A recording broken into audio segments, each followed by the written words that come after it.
Hello friends. आज हम लोग चर्चा करने वाले हैं अडानी ग्रुप्स के बारे में। अडानी ग्रुप्स पर लंबे समय से कुछ न कुछ कंट्रोवर्सी चलती आ रही है। हालांकि इस विषय में कई सारे जो निवेशक हैं वो पॉजिटिव रिव्यू लेकर चलते हैं, कई सारे एनालिस्ट हैं वो भी पॉजिटिव रिव्यू लेकर चलते हैं और कुछ एनालिस्ट इसका नेगेटिव रिव्यू भी करते रहते हैं। लेकिन अभी जो अचानक से आप देखेंगे 25 जनवरी के रोज़ अडानी ग्रुप्स के सभी शेयरों में एक बहुत बड़ी गिरावट देखने को मिली और तकरीबन अडानी ग्रुप्स का मार्केट कैप जो है 97,000 करोड़ के नीचे चला आया। तो आज हम लोग मुख्य रूप से इसी चीज़ पर चर्चा करेंगे कि अडानी ग्रुप्स में जो ये बड़ा सा डाउनफॉल देखने को मिला है और आगे अब निवेशक क्या करें, निवेशक को क्या करना चाहिए, इन चीज़ों की चर्चा करेंगे और ये डाउनफॉल क्यों देखने को मिला है। तो सबसे पहले तो हम लोग अडानी ग्रुप्स के बारे में अगर हम लोग चर्चा करें तो जो गौतम अडानी इसके मुख्य हैं वो अभी दुनिया में तीसरे नंबर के रिचेस्ट पर्सन में इनका काउंट होता है और इनकी बात और भारत में अगर इनकी बात की जाए तो अभी भारत पे पहले नंबर पे ये हैं। तो अडानी ग्रुप्स को लेकर जो सबसे बड़ी कंट्रोवर्सी लगातार चलती आ रही है वो कंट्रोवर्सी है कि अडानी ग्रुप्स ने कर्ज अधिक से अधिक कर्ज ले रखे हैं। तकरीबन 2 लाख करोड़ का कर्ज इनके ऊपर है। अब ये 2 लाख करोड़ का कर्ज जो विभिन्न बैंकों से इसने प्राप्त किया हुआ है, इसको लेकर हमेशा जो है कंट्रोवर्सी क्रिएट होती रहती है। लोगों के मन में ये भावना रहती है कि कई सारे इसके पहले उद्योगपतियों ने क्या किया है कि इस प्रकार के बड़े बड़े लोन लेकर और वो भारत छोड़कर चले गए हैं और इससे भारत को और भारत के निवेशकों को, पूरे देश को काफ़ी बड़ा नुकसान हुआ है। तो इस भय के कारण जो है ये कर्ज को देखकर, लेकिन अगर कर्ज को देखते हैं इस भय से और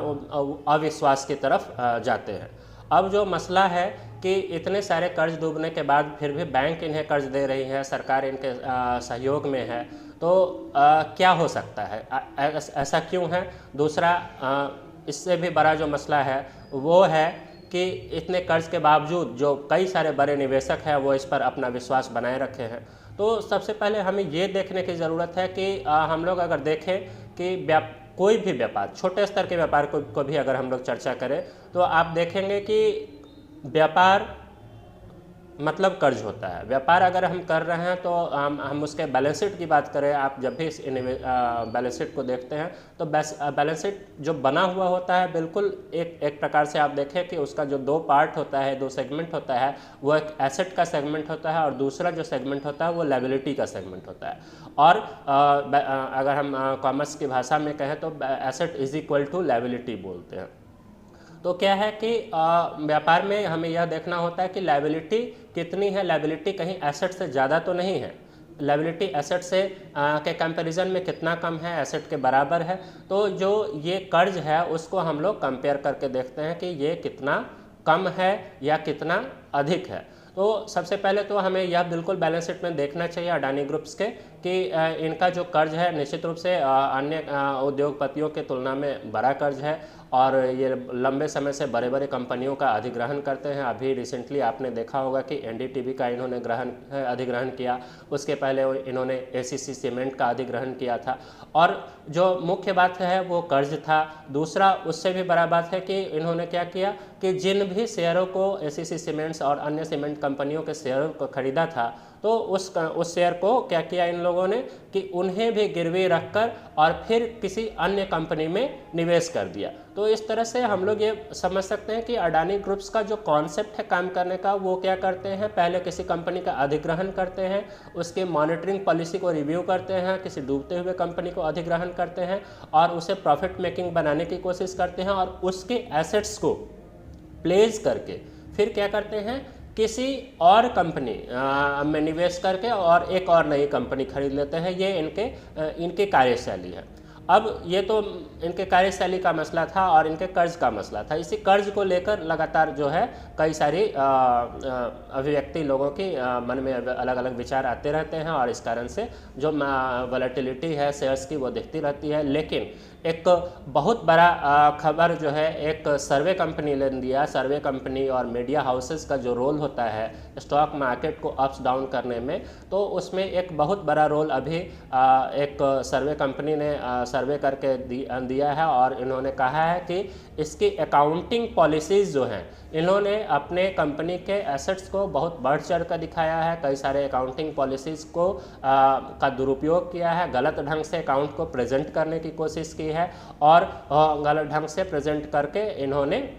जो है बहुत बड़ी मात्रा में लोन, बहुत बड़े अमाउंट का लोन ले रखा हुआ है और जिस प्रकार से इन्होंने लोन लिया है उस प्रकार से इनका एसेट्स नहीं है कहीं ना कहीं इनके अकाउंटिंग में। और ये इनका जो मानना है या इनके जो दावा है, उनका कहना है कि ये इस कंपनी पर पिछले 2 वर्षों से नज़र बनाए रखे हुए हैं और इसका सर्वे लगातार करते रहे हैं और इस सर्वे में पाया गया है कि इन्होंने काफ़ी गलतियां की हुई हैं और इसी गलत रिपोर्टों के आधार पर इन्होंने इतनी बड़ी कर्ज की राशि इकट्ठा करी हुई है। तो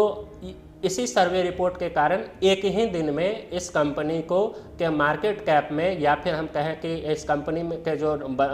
निवेशकों ने 97,000 करोड़ का नुकसान किया है। आप देखेंगे 25 जनवरी का अगर अडानी ग्रुप्स के किसी भी कंपनी का रिपोर्ट निकाल कर देखेंगे, चाहे वो अडानी पावर हो, चाहे वो अडानी ग्रीन हो, चाहे वो अडानी पोर्ट्स हो, चाहे अडानी विल्मर हो, तो आप देखेंगे 5 से लेकर 9%, 9.5% का डाउनफॉल एक दिन में देखने को मिला है, जो कि बहुत बड़ी गिरावट है और तकरीबन 97,000 करोड़ का नुकसान इस कंपनी के माध्यम से निवेशकों को हुआ है। लेकिन जो प्रश्न है वो प्रश्न यह है कि जो इसका रिपोर्ट आया है वो रिपोर्ट कितना जेन्युइन है, क्या वो रिपोर्ट बनावटी है, क्या इनका ऑडिट रिपोर्ट जो इन लोगों ने दिखाया हुआ है, जो अकाउंट्स दिखाया हुआ है वो बनावटी है। ये एक बहुत बड़ा प्रश्न है जिसको ना ही हम कुछ कह सकते हैं, ये निश्चित रूप से जांच का विषय है और इस रिपोर्ट के आधार पर निश्चित रूप से मुझे लगता है कि सेबी और अन्य जो भी ऑर्गेनाइजेशन, सरकारी ऑर्गेनाइजेशन है, वो इस पर एक सख्त कदम उठाएंगी, जांच करेंगी। लेकिन उससे पहले हम लोग अगर अपने एनालिसिस की बात करें तो एक और महत्वपूर्ण चीज़ इसमें सामने आई थी। वो महत्वपूर्ण चीज़ क्या थी? तो वो महत्वपूर्ण चीज़ ये है कि आज 27 जनवरी को इनका एफपीओ लॉन्च होने वाला था, जिससे इन्हें 20,000 करोड़ मार्केट से इनको इकट्ठा करना था और 20,000 करोड़ इकट्ठा करने के पूर्व जस्ट एक दिन पहले ये रिपोर्ट आता है कि इसमें जो है बहुत बड़ी कमियां पाई गई हैं, इनके अकाउंट्स गलत है और इस सर्वे के आधार पर, सर्वे रिपोर्ट के आधार पर मार्केट अचानक से इनका क्रैश कर जाता है। तो यह भी आपके मन में निश्चित रूप से प्रश्न उठना चाहिए कि ये रिपोर्ट एक दिन पहले, जिस दिन एफपीओ लॉन्च होना है उसके जस्ट एक दिन पहले ही ये रिपोर्ट क्यों आता है। इस रिपोर्ट के माध्यम से क्या आप ये नहीं सोच सकते हैं कि जिसने भी इस रिपोर्ट को बनाया है या जिस कंपनी हिंडनबर्ग ने इसको सामने दिया है, उसने इसकी लंबी सी शॉर्ट सेलिंग कर रखी हुई थी इस कंपनी में और शॉर्ट सेलिंग करने के बाद इन्होंने कंपनी को के वैल्यू को क्रैश कराकर अब एक अच्छा सा लाभ कमाने की कोशिश की है। कहीं ना कहीं कुछ सूत्रों से यह भी खबर सामने आती हुई दिख रही है कि इस कंपनी ने एक बहुत बड़ी शॉर्ट सेलिंग जो है बनाई हुई थी, शॉर्ट सेलिंग पोजीशन बनाई हुई थी और इसके माध्यम से एक बहुत बड़ा लाभ इन्होंने कमाने की कोशिश की है। तो यह भी अपने आप में एक जांच का विषय है। अब देखिए आप के पास 2-3 पॉइंट्स हमारे सामने निश्चित रूप से आ गए। एक तो कि भाई इनकी अकाउंटिंग पॉलिसीज़, अकाउंटिंग को जो का एक्सप्लेनेशन था वो इन्होंने गलत दिखाया था। दूसरा, जो सर्वे एजेंसी है उसने शॉर्ट सेलिंग करके रखी हुई थी और उसने एफपीओ लॉन्च होने से जस्ट एक दिन पहले जो क्या किया, इन्होंने आपको रिपोर्ट जो है इशू किया और मार्केट क्रैश हो गई। तो आप देखिए कि मतलब ये जांच का विषय है। इस पर कोई महत्वपूर्ण निर्णय मैं या आप नहीं दे सकते हैं, लेकिन निश्चित रूप से इसका रिपोर्ट सामने आएगा और पता चलेगा। लेकिन आप इसे कोइंसिडेंस नहीं मान सकते कि एफपीओ लॉन्च होने के जस्ट पहले कोई रिपोर्ट आए और मार्केट को क्रैश करा दे। दूसरा, जो सूत्रों के हवाले से ये खबर आ रही है कि इन्होंने इस कंपनी के काफ़ी शेयर्स में हर ग्रुप्स ऑफ कंपनीज़ में इन्होंने क्या किया हुआ था, शॉर्ट सेलिंग बना कर रखा हुआ था, जिसे इन्होंने गिराने के लिए अचानक से एक रिपोर्ट प्रकाशित किया और मार्केट क्रैश हुआ और उसका एक बड़ा सा लाभ उनको मिला। और तीसरा जो महत्वपूर्ण चीज़ है कि जब कोई बड़े उद्यमी होते हैं तो उनके पीछे कई सारे दुश्मन होते हैं, कई सारे उनके नेगेटिव सोचने वाले लोग होते हैं और कई सारे उनके प्रतिस्पर्धी कंपनी होती हैं जो उनसे आगे निकलना चाहते हैं, तो वो भी कई प्रकार के हथकंडों को अपनाते रहते हैं। तो निश्चित रूप से क्या इसके पीछे कोई और साजिश है, यह भी जानने की कोशिश करनी होगी। हम अपने वीडियो में आगे बताने की कोशिश करेंगे, अलग अलग जांच एजेंसियों के रिपोर्ट्स को भी देखेंगे। और एक और महत्वपूर्ण चीज़ आपने देखा होगा, कहीं ना कहीं जो ये सर्वे रिपोर्ट है, एनालिस्ट रिपोर्ट है, दूसरा जो मीडिया में अलग अलग बातें आ रही हैं, तो आपने ये ज़रूर देखा होगा कुछ दिन पहले हमारे जो इस कंपनी के प्रमुख हैं गौतम अडानी, वो सभी मीडिया के सामने आकर इन्होंने इन्हीं सारी मुद्दों को क्लेरिफाई करने की कोशिश की थी और निवेशकों में अपना विश्वास बनाए रखने के लिए। तो इसका मतलब यह स्पष्ट होता है कि कहीं न कहीं गौतम अडानी को भी इस बात की जानकारी थी कि इस प्रकार का कोई षड्यंत्र उनके पीछे चल रहा है, इसलिए उन्होंने, जो कि मीडिया के सामने सामान्य तौर पर नहीं आते हैं, बहुत ही दुर्लभ है लोगों के सामने, और वो अचानक से मीडिया में आते हैं, टाइम्स ऑफ इंडिया के पास आते हैं, एनडीटीवी के पास आते हैं, अन्य चैनलों के पास जाते हैं और अपने कंपनी को बखूबी बहुत शांतिपूर्ण ढंग से और बहुत प्रेम से समझाने और बताने की कोशिश करते हैं। और उसमें जो सबसे अच्छी बात उन्होंने बताई, उन्होंने बताया कि जो हमारे ऊपर जो ऋण का मामला है और हम जो इस ऋण को लेकर अलग अलग बातें होती हैं, तो हमारा जो भी ऋण है उससे कहीं ज़्यादा हमारी संपत्ति है। अगर किसी प्रकार की अनहोनी होती है तो हमारे किसी भी बैंक को या हमारे देश को, हमारे निवेशकों को नुकसान नहीं होने वाला है, उससे बहुत बड़ी संपत्ति होती है। इसको उन्होंने भी क्लियरिफाई किया था। तो इन सारी चीज़ों को मद्देनज़र रखते हुए मुझे लगता है कि निवेशकों को बहुत हलचल में नहीं जाना चाहिए, एक शांत मन से निर्णय लेना चाहिए। और फंडामेंटली इनकी कंपनी